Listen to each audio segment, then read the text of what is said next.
This episode is brought to you by Indeed. Stop waiting around for the perfect candidate. Instead, use Indeed sponsored jobs to find the right people with the right skills fast. It's a simple way to make sure your listing is the first candidates see. According to Indeed data, sponsored jobs have 4 times more applicants than non-sponsored jobs. So go build your dream team today with Indeed. Get a $75 sponsored job credit at Indeed.com/podcast. Terms and conditions apply.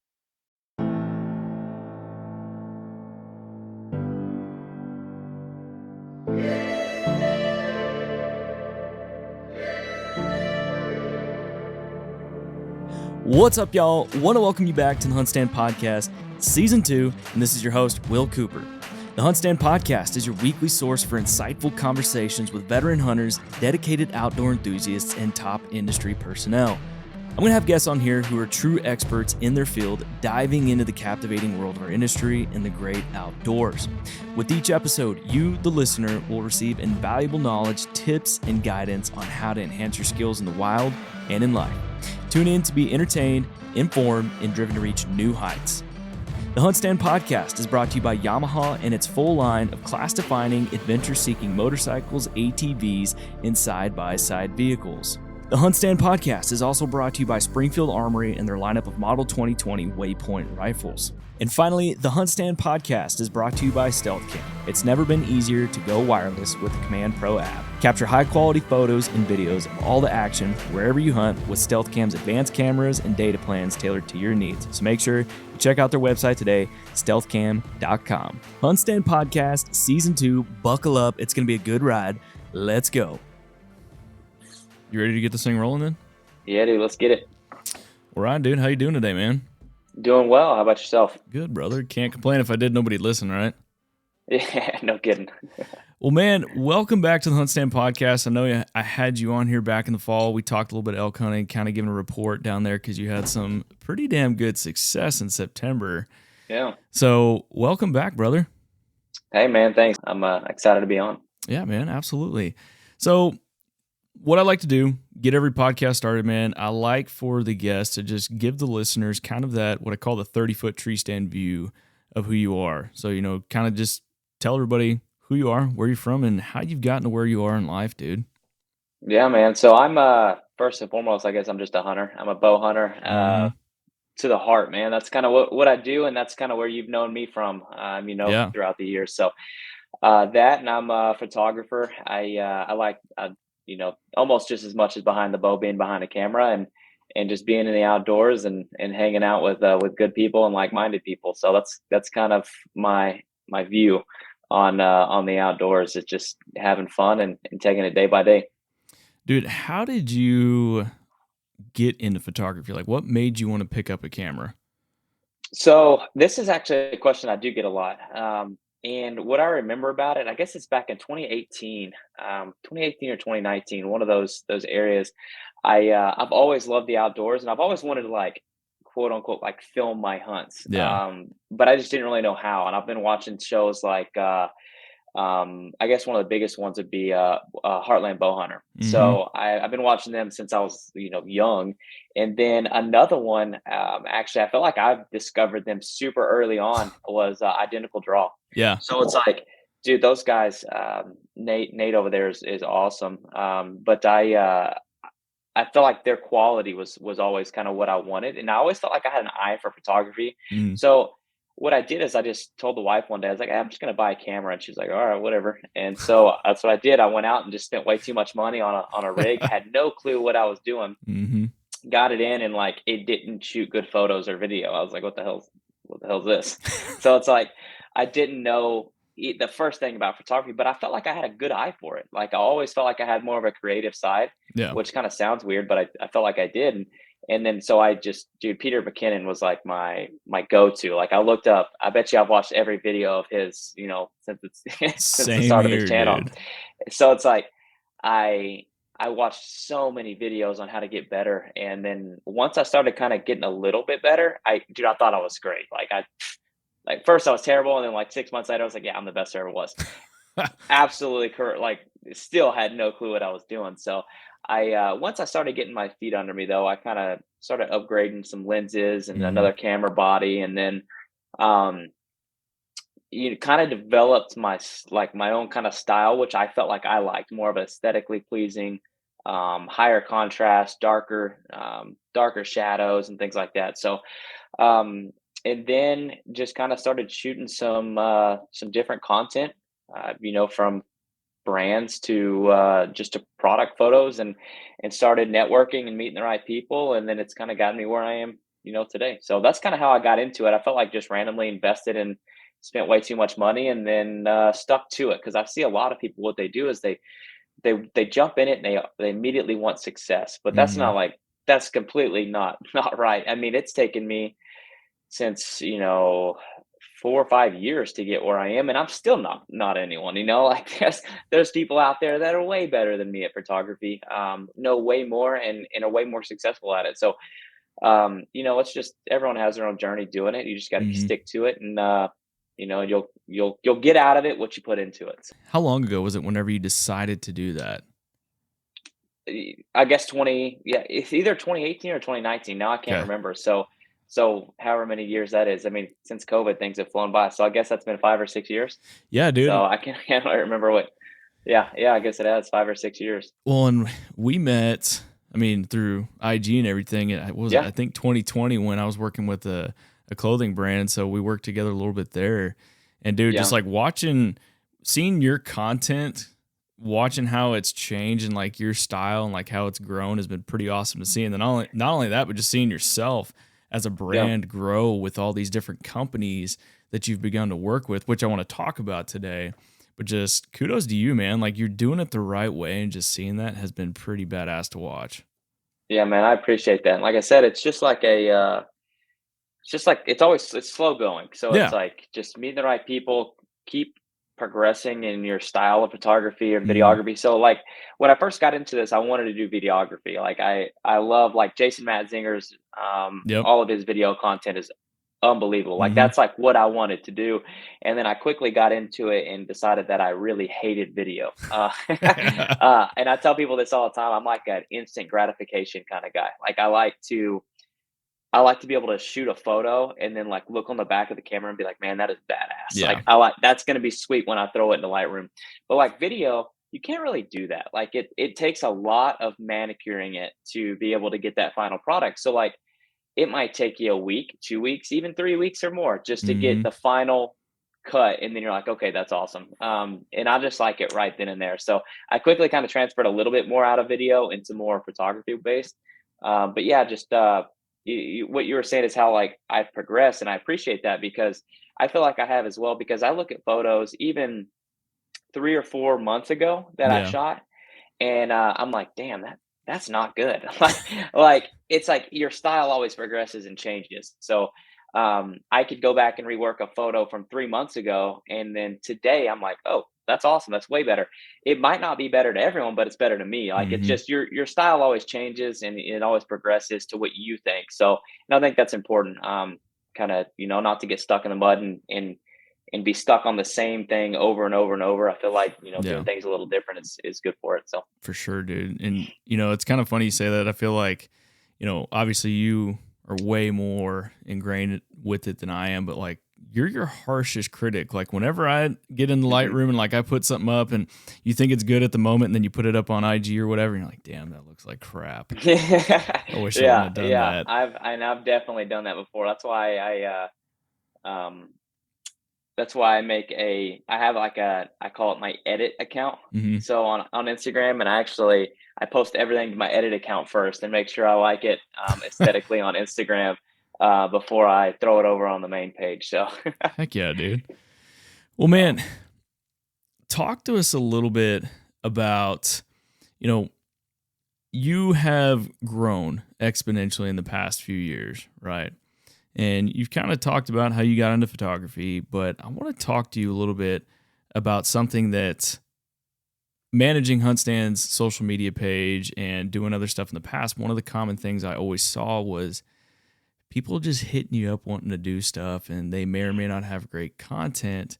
And so let's talk about working with brands. How has mhm. that evolved for you?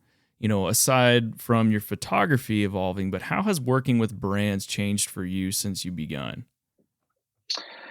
So how it's kind of changed for me is just, and this is kind of how I look at it. It's like, one, it's not just for me working with a brand is not just to benefit me. Yeah. It's also to benefit the company Mhm. because if they're not getting any good out of me, then what's the point of them working with me? What's the point of them giving me product or monetary value or anything? There's not because if they're not seeing that benefit in the person that they're wanting to pay, then why are they doing this in the first place? So, um, what I think has changed is just the connections. I mean, when I first started this, I knew no one in this, I guess, quote unquote, the industry. I didn't know anyone. I Yeah. mean, and then once you kind of let your work speak for itself, that's kind of when once someone notices you or notices that work that they feel can benefit their company, benefit their Instagram or anything like that, or from hang tags on clothing to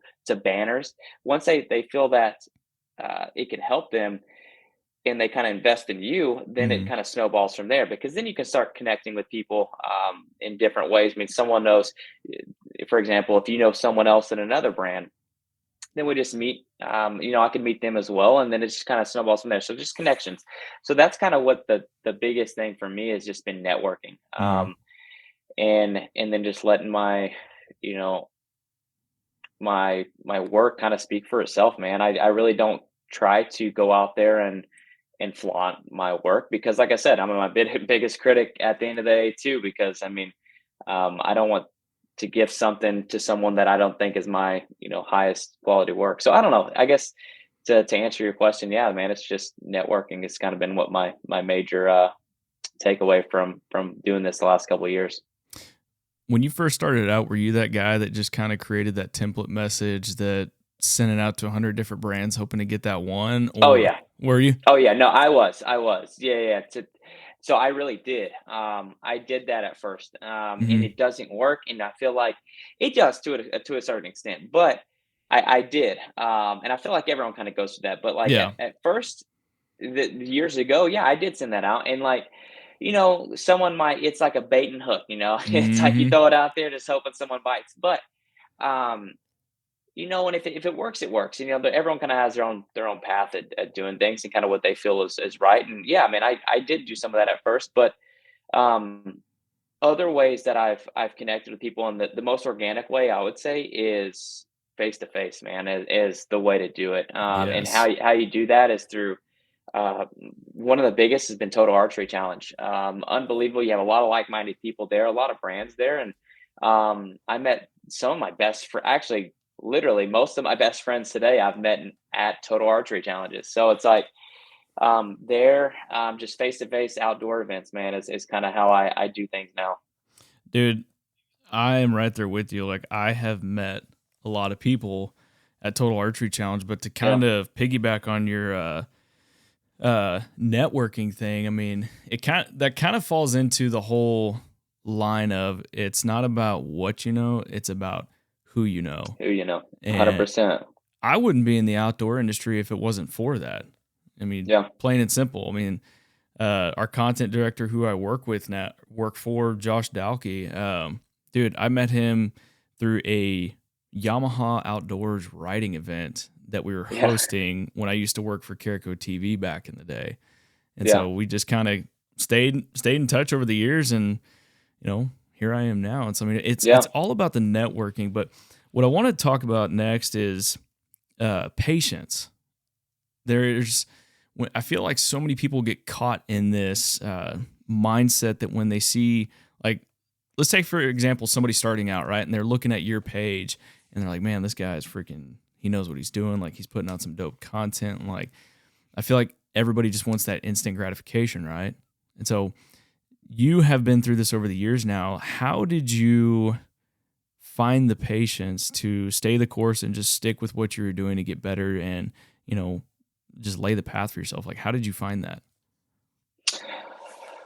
Oh man, just I guess just doing what I love, man. And at the end of Hmm. the day, if everything got taken away, as far as if I didn't work with any brands anymore, I'd be all right with it. It's like I love what I do and I love helping these brands out. And I love working with all the brands that I do work with. Mhm. But what how I laid that path out is like it's not the end of the day if I don't sign that contract or I don't work with them because like I'm still gonna hunt and like Yeah. that's what I am at the end of the day is that I'm a hunter and I'm a photographer and I could still do both of those. Yeah. So that's kind of why like I don't stress about anything anymore because it's like I mean I'm I don't do this to show like I love showing people the life that I live as far as through my work. Like I Mhm. love that.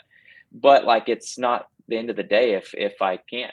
So it's Yeah. like I guess that's the path that I would lay down. It's not if I don't work with someone any longer or if they don't want to work with me anymore, then fine. I mean at the end of the day I'm still gonna be able to go chase that bull or shoot that buck. I mean, so I guess that's kinda how it is. I just don't stress about it and go shoot photos and shoot my bow as much as I can. Dude, and that's the best way to look at it. I mean, it really is. One of the other things I feel like people kind of fall victim to is they're so concerned about what everybody thinks about what they're putting on socials, right? Like they Yep. might have that buddy or that parent or family member, whoever it is, they just kind of look at it like, what the hell are you doing? Like you need to be doing your full-time job. Like focus on that. Like Yep. don't focus on this Instagram thing. Did you ever face anything like that when you started out? So I've been fortunate enough to be able to have like a 9 to 5 job that's very flexible. Yeah. So I have a flexible job that I get to Yeah, you that do. I'm very yeah that I'm very thankful for. So I make my own schedule and I still have to meet a deadline at the end of the year, Yeah. and I do, but I get to kind of on the side pursue other passions as well, which I'm really thankful for. So it's Hmm. like I never really got that too much. Nowadays, though, I'm gone so much as far as on hunting trips and things that it's more the wife that gets it. She's always getting asked like, "Where's Ryan now?" or like, "What is he doing now? What's he chasing now?" And she's Yes. like, "I don't know. He's somewhere with a bow." And like, so it's like, I never got that too much. But people did, especially coming from like a small town. People would be like, "Well, they didn't understand Yes. like the content side of things. They don't understand like you can make money from content. Like people still don't understand that. I just did taxes the other day, and like my tax lady is like, "What are you talking about? Like what is this income? Like what do you mean you do something for Instagram?" And I'm like, "Yeah, it's a long story." So it's like, yeah, it's like people don't really understand that. So coming from a small town, I guess there's a little bit that people just are unaware of. Yeah, I get that question too. People hit my wife up and be like, "How do y'all afford for Will to go on so many hunts?" It's like, well, I mean, most of it's for work. So, Yeah, wait, yeah. you And get they're to like, go "What?" hunting? What? What? Yeah, Yeah. So, I know. I get that all the time. dude, same here. Same here. Yeah, the wives, I think if you're trying for the listeners out there that are thinking about going down this path, you want to make sure that you marry the right person, right? Yeah, yeah. With a lot of patience. Yes, a lot of patience, a good support system. It can Yeah. make you or break you. So, let's come back to the brand thing. We talked about how you've developed yourself. You've let your content speak for itself. Uh, you got that guy out there that sees you, hits you up on IG, whatever it is, and it's like, man, how do you do this? What's that piece of advice that you give to that dude or girl that hits you up in your DMs? It's like, man, I want to do what you do. Like, how do I do this? How do I hit up all these brands? Like, how do I get in this like you, man? Like, what do you tell that person? Um, do it organically and do it I would say, and like I said, like there's a lot more people well more versed in this than me and have a lot more experience in this than I do. And what I would tell them is just to do it organically and do it you know, you've got to make that company realize that you can help them. Like I stated earlier, it's like Hmm. if you're not going to help them at the end of the day, then what's the point of them helping you? So you've got to be able to convince them that what you're doing for them is going to help them at the end of the day. So I would just say do it organically and don't be the guy who's just reaching out and sending 10 emails and and 10 different Instagram messages to marketing directors. Don't be that guy because all you're doing is burning bridges. So, um, let your work speak for itself. Create a good media kit that outlines all of your work. And then when you meet people, just network and then give them the opportunity to go look at your work. And if they feel like it will fit their brand, then they'll reach out to you. And if not, then there's plenty of different avenues other than that. So that's kind of what I would say is just don't overdo it. Create a good media kit and do it organically. Wouldn't you say too that whenever you show them your work, don't just send them your IG link, right? Yeah, exactly. That's kind of why I went back to the media kit. Is there's a lot more to this than just um, an Instagram. And brands really know that nowadays, Mhm. especially marketing directors and people who are in charge of that. Because um, if you can't, if you're just going to help them out on Instagram, then that's I mean that's one thing. But there's so many different other avenues of marketing that you could be helping that brand out with. So don't just limit yourself to Instagram. Yeah. Create a media kit that shows what you can do for that brand as far as um, if you're in photography, that your photos, if they like them, they can be used for an array of different things from Mhm. um, banners to clothing hang tags to website design to Instagram. So there's a lot of different things out there. Don't just limit yourself to Instagram for sure. Yeah. Definitely definitely wise words there. I mean, I think that's something a lot of people should consider. So, we've talked about that person that's hit you up. They want to get started in this. I feel like we've covered the brand aspect pretty well about how to approach them and, make it more well known that you're there to serve them than yourself. I feel like you've made that pretty clear. But what kind of camera gear would you say is good to start with? And the reason I'm asking you this, I feel like I've heard podcasts, I've seen videos where people talk about, oh, just go get the cheapest thing you can get and just start. And while I think that's a good thing to do depending on what kind of budget a person's on, but I really want to talk to that person that really wants to get into this. Like, hmm good body, good lenses. Let's talk about it and let's pick your brain on it, dude. Like, Yeah. where's a good So starting if point?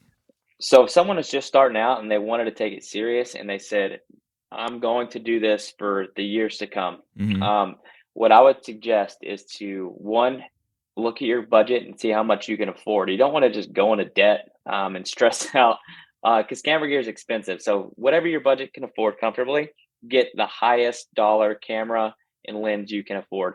But some of the gear that I would suggest is, man. So I shoot with a Canon R, and I've been shooting with a Canon R for 29 since 2019 maybe. Mm-hmm. So since it really about started, I think I actually my first camera was Canon 80D, and I shot it for probably 6 months, and I said, okay. The Canon R just came out, and I was like, I'm going to be doing this for a while. I can afford this. I'm going to buy this, and at the time, it was an expensive body. Yeah.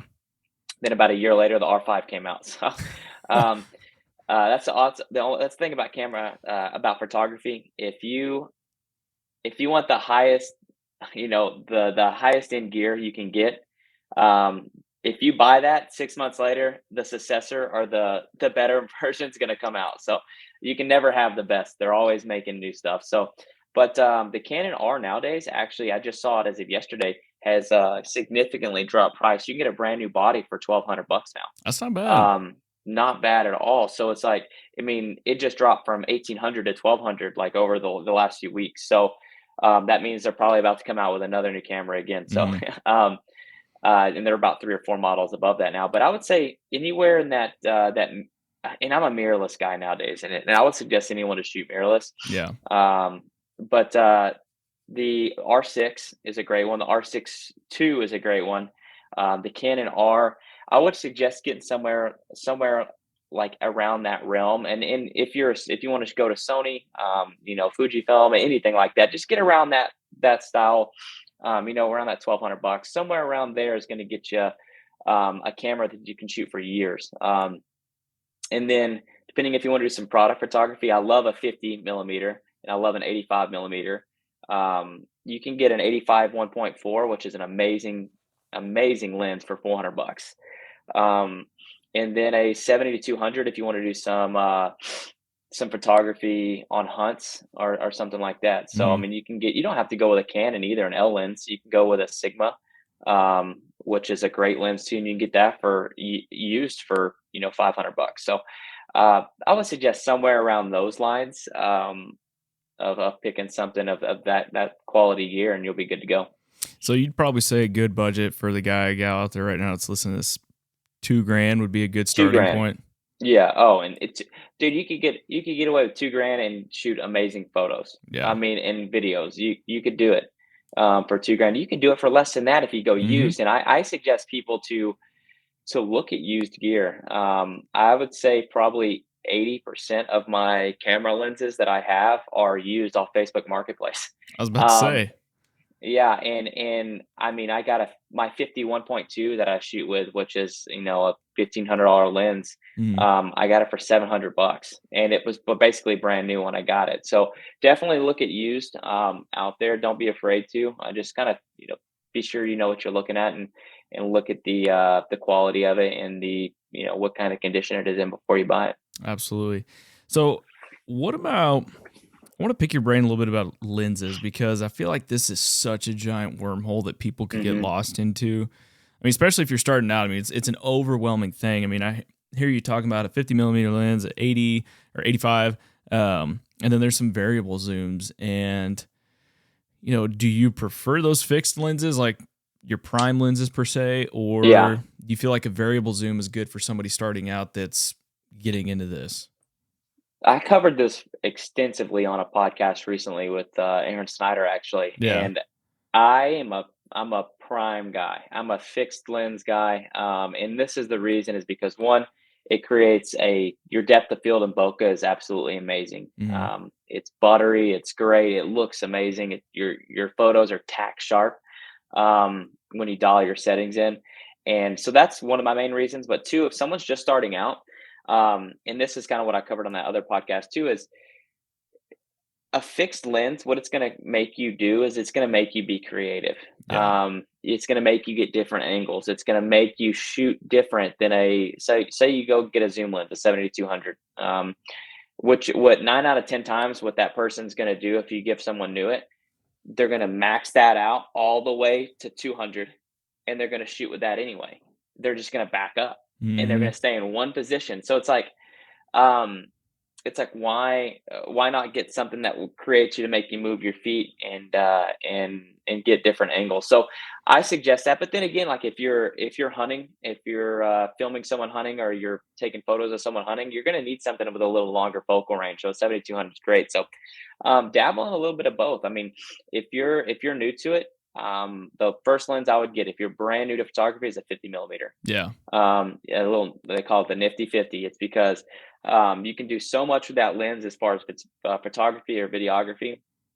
The aperture on it is going Hmm. to be or it's going to be an f-stop on it. It's going to be a lot of them are 1.8. I shoot with a 1.2, which allows a lot of light in, so I can shoot in a little darker scenarios, and it's just an unbelievably tack sharp lens. So I mean, you can get a 1.8, a Canon 1.8 50 millimeter for like $100, Oh and it shoots hell. amazing photos. So it's like I would get something like that, and then if you can afford a 7200, a 2.8, definitely snag that too.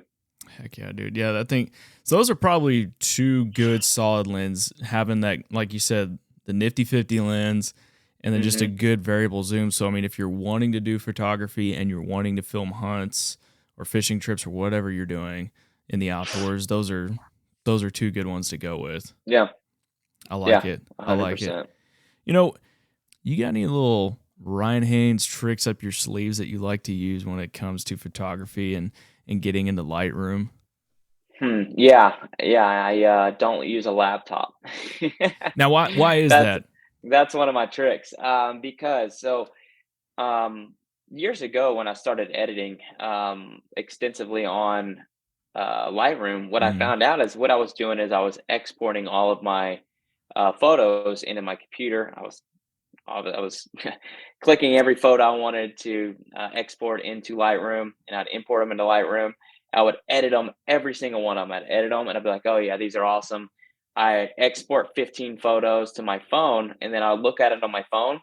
And from my laptop to my phone, it was like two completely different photos. The colors from what I thought the colors looked like on the laptop is what I wanted them to be. When I exported them to the phone, they were completely different.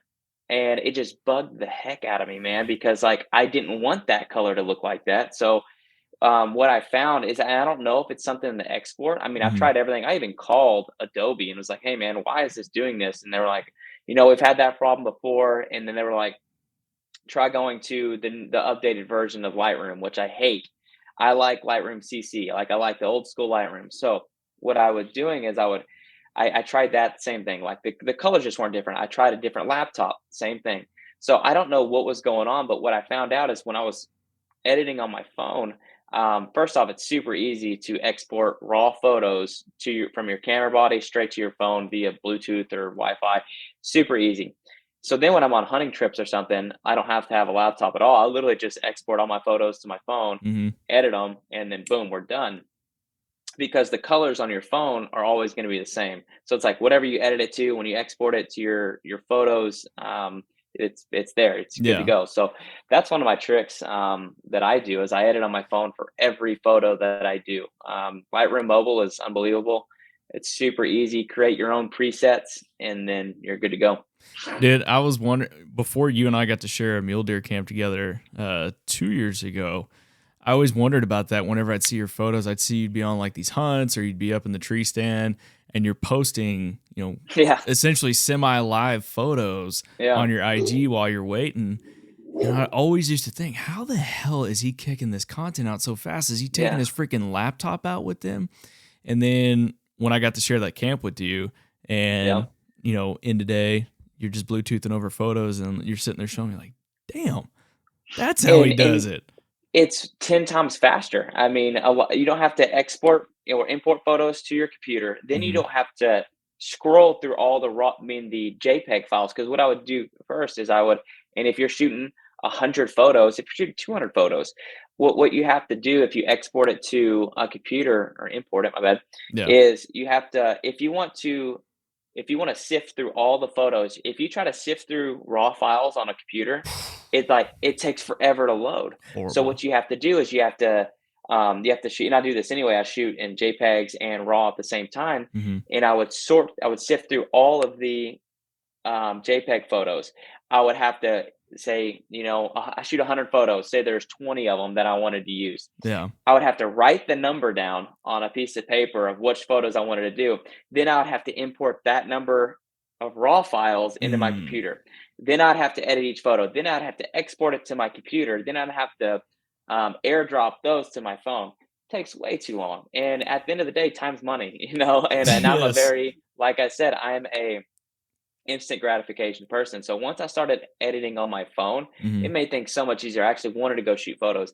And when I look through my photos on my phone live through my camera, when I'm exporting, I can click each photo that I want to upload, Yeah. export it to my phone, edit it, and I'm done. I mean, it takes a quarter of the time. Colors are going to be the same, way easier. And that's something you can't do with video. So that's again why I like photos over video. Not only that, but if you're doing it on your phone, it makes it easier to throw them into reels for Yep. all the social Oh yeah. platforms. And then have you found, I don't know how quick you turn around content. I mean, I do because I've worked with you, but like I know some brands, they can have a lot of asks, right? Hmm. Have you found that being able to do that on your phone has essentially strengthened a relationship with the brand because you're able to kick that out so fast? Yeah.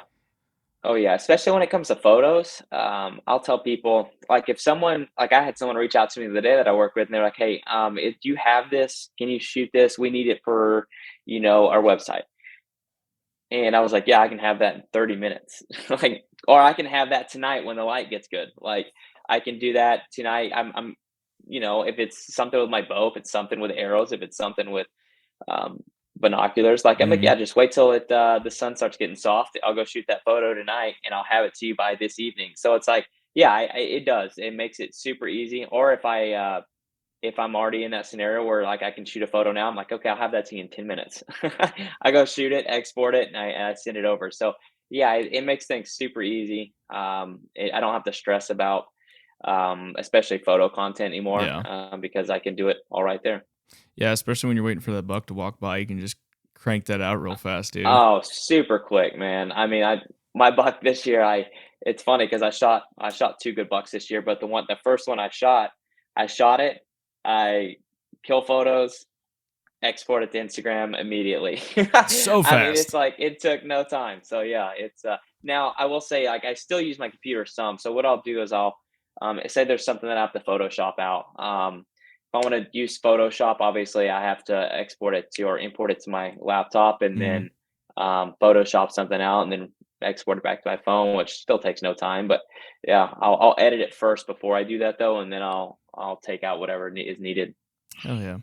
Well, man, I think we've got a lot of really good nuggets here on this episode, and I know we're starting to run out of time here. So, any kind of last minute advice, if you will, as corny as that sounds, for the listeners out there, just in regard to photography and doing what you do and working with brands in the industry? Yeah. Like I said, last minute, I guess tips would be yourself. Don't be someone that's fake. Don't overpromise and underdeliver. Yes. That is something I can't stress enough. You only have so much time in the day, and you only have so much, um, work available. I mean, Mm-hmm. it's a lot of these people have 9 to 5 jobs as it is. Don't put that in don't jeopardize that your 9 to 5 you're living to do this. But also, if you don't, I mean, if you don't have a 9 to 5 and this is what you're doing full time, that's great. But then again, don't overpromise and underdeliver. You have a lot of people to make happy. So, and people understand that, brands understand that. So, do the best you can, shoot high quality stuff, and at the end of the day, don't stress to get content. And I can't stress that enough because a lot of us are hunters at the end of the day. So don't put hunting if you are a hunter, don't put that behind, getting your content. Yeah. Because if you start doing that, you're going to start hate hunting. Yes. You're going to hate it, dude. You're going to hate bringing the camera into the backcountry. You're going to hate, um, you know, uh, shooting photos for people anymore because you don't get to hunt as much. So it's like, that's what I would say is just don't stress about doing it. Do it when you can, but stress that to the brand that you're working with or trying to work with. I'm going to do the best of my ability, but at the end of the day, I'm a hunter. I can get this for you, and then capitalize on that. Last question for you, man. Do you plan on doing this full time one day? Mm. You know, um, Probably not. As much as I'd want to, like I said, I have a good gig as it Mm-hmm. is. I have a good gig. I think I probably could at some point, but it'd have to make sense. Yeah. And I've been asked before to Yeah. join, to do this full time. I've been asked from a few different companies, but it's like it's just again, I get to hunt a lot the way I am. And like I said, at the end of the day, I'm a hunter first, I'm a photographer second, I'm a brand creator second. But if anything's gonna jeopardize my time out in the woods, then I'm not gonna do it. So if it makes sense one day to where I can hunt as much as I do now and create content and still make a living and not have to give up anything that I have for my wife, or not give up my wife, but give it, I give Yeah. her a home. She's I not going to give listen her, to this. yeah, I give I have I'm at a good place in my life right now to where I don't want to jeopardize that. So I'm not gonna say no because if it makes sense one day to where I can, then Mm-hmm. yeah, I'm definitely gonna do it. But I'm gonna have to be able to hunt as much as I can and not stress about it. So I would say it's an on the fence maybe. Dude, and I feel like that's a pretty common theme when I've talked to a lot of people is we all have this passion of the outdoors. We love to bow hunt, rifle hunt, whatever it is, but we have this shared interest of chasing game and having fun, putting meat in the freezer. That's what we love to do. It's a passion. And I feel like a lot of people like yourself, a common thing that I've heard is people have started out, they've started gaining more and more success, more notoriety. The next thing they know, they're in a position where it's like, damn, You mean I don't have to clock in 9 to 5 anymore? I can be my own boss and I can do this for Yeah. a living and get paid more? Sold. Mm-hmm. Except Cam Haines. That dude kept his desk job the whole time. Which is insane. Yeah. But he loved it, man. He loved it. He liked the routine of things. He liked he liked that, and I can respect that. So Yeah. it's like I said, I'm never gonna say no. Yeah. If it makes sense, it makes sense. Just right now, it doesn't make sense. So in 5 years, in 2 years, next month, it could. Who knows? You just never know where it's gonna take you. Hell, you might get a call this afternoon. You never know. Exactly. So I'm waiting on that call, and hopefully it's worthwhile. But we'll see. Well, dude, tell everybody where they can find you on IG or any other platforms you got. Yeah, so you can just find me at Ryan Haines. Haines is the last name. So find me on that. I don't do as much on YouTube anymore, but you can find it under One Shot Productions, and mainly just Instagram right now is kind of what I do. I like sharing photos and reels. So that's kind of my.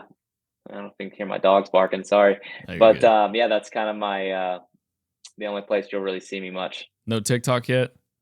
No, I tried it, and I got my first 2 TikToks got banned, so that was my that was my out right there. I said no more. So For sure. no TikTok. No TikTok. Well, man, I really appreciate your time today, hopping on the HuntStand podcast, talking photography, working with brands, and going down a few rabbit holes. Awesome, man. I appreciate it. Yeah, dude. Till next time. Yes, sir.